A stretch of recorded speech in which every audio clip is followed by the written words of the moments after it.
இலக்கிய சீரியலில் இன்றைக்கி எபிசோடில் என்னென்ன மாதிரியான சுவாரஸ்யமான மற்றும் அட்டகாசமான விஷயங்கள்லாம் நடக்க போகுது அப்படின்றத பற்றி தான் நாம் பயங்கரமாக பார்க்க போகிறோங்க. வாங்க இப்போது வீடியோக்குள்ளே போகலாம். இலக்கியாவுடைய சூழ்நிலை பார்த்திங்கன்னா பயங்கரமான பண கஷ்டத்தில் இருக்காங்க.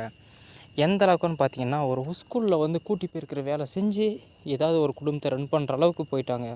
அந்த அளவுக்கு பயங்கரமான கஷ்டத்தில் இருக்காங்க. ராணி மாதிரி வாழ்ந்த நம்ம இலக்கியம் பார்த்திங்கன்னா இப்போ ரொம்ப மோசமான நிலைமையில் இருக்காங்க.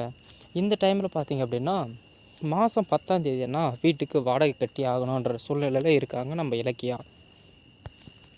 என்ன தான் பண்ண முடியுங்க? ஒரு குடும்பத்தை ரன் பண்ணணுன்னாக்கா ஒரு ஆம்பளை வேலைக்கு போயிருந்தா ஏதாச்சும் ஒன்று ரொட்டேஷன் பண்ணி செய்ய முடியுங்க.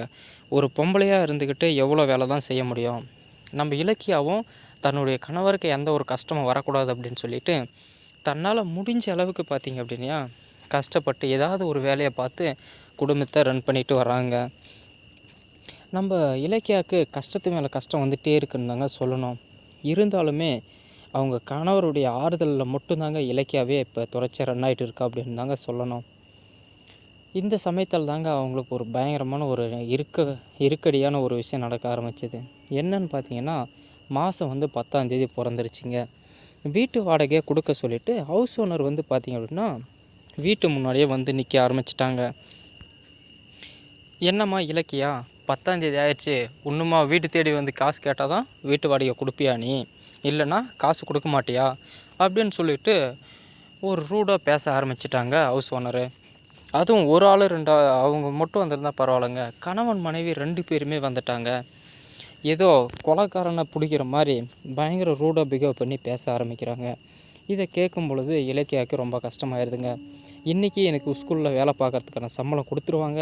அந்த சம்பளம் வந்ததும் கண்டிப்பாக உங்களுக்கு வீட்டு வாடகையை நான் கட்டிடுறேன், நீங்கள் எதுக்கும் கவலைப்படாதீங்க அப்படின்னு சொல்லிவிட்டு இலக்கியா சொல்கிறாங்க.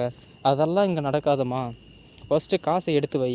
நான் உனக்கு ஃபஸ்ட்டே வீடு கொடுக்கும்போது என்னன்னு சொல்லி கொடுத்தேன், 10ஆம் தேதினா காசை கரெக்டாக கட்டணும்னு சொல்லியிருந்தேனா இல்லையா, அப்புறம் எதுக்காக நீ காசை கொடுக்காமல் இப்படி பண்ணிகிட்ருக்க அப்படின்னு சொல்லிட்டு பேசுகிறாங்க. இந்த ஒரு தடவை என்னை மன்னிச்சிக்கோங்க, இனிமேல் 10ஆம் தேதினா டானும் உங்கள் வீட்டு வாசலில் காசோடு நான் நிற்பேன் அப்படின்னு சொல்கிறாங்க நம்ம இலக்கியா.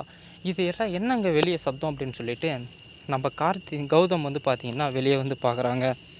இலக்கியா படுற கஷ்டத்தை பார்த்து கார்த்திக்கு ரொம்ப கஷ்டமாயிருதுங்க. இதுக்கு மேலேயும் நம்ம சும்மாவே இருந்தோம்னா இது சரிப்பட்டு வராது, நம்மளால் முடிஞ்ச வரைக்கும் ஏதாவது ஒரு முயற்சி எடுப்போம் அப்படின்னு சொல்லிட்டு இலக்கியாக்கிட்ட ஆறுதலாக போயிட்டு பேசலான்னு சொல்லிட்டு போகிறாங்க. இதுக்கப்புறம் என்ன மாதிரியான சுவாரஸ்யமான விஷயங்கள்லாம் நடக்க போகுதுன்றதை அடுத்தடுத்த வீடியோவில் பார்ப்போம். மறக்காமல் நம்ம சேனலை